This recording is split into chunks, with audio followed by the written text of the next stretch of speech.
Washukuru sana, watakia training nzuri na tujitayarishe kukuwa na very good graduation ceremony 11 Desemba. Nimemwalika waziri wa cooperatives Mheshimiwa Cherugui kama mgeni wetu wa heshima, na hiyo siku tutakuwa na mambo mengi mazuri ambayo tutakuwa tunawaandalia hiyo siku.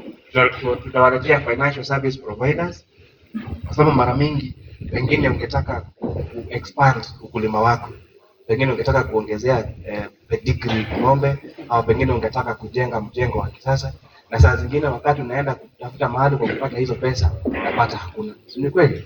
Labda ukingangana sana unaenda unaambiwa labda upate kwa Shailo kanakupea pesa kwa very high interest rates. Kwa hivyo hiyo siku tunaweza kuwaletea all service providers wa serikali, akina Women Enterprise Fund, Uwezo Fund, Youth Fund, na pia others microfinances ambao sio necessary wako hapa Molo. Kwa sababu hapa Molo nafikiri banki zenye ziko tu ni Equity National, Cooperative na KWFT.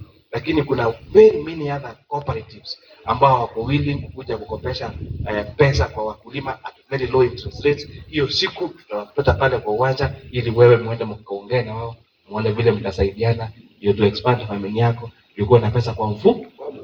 Ndio peke yako. Hiyo ni sawa. Mbona wapi yake?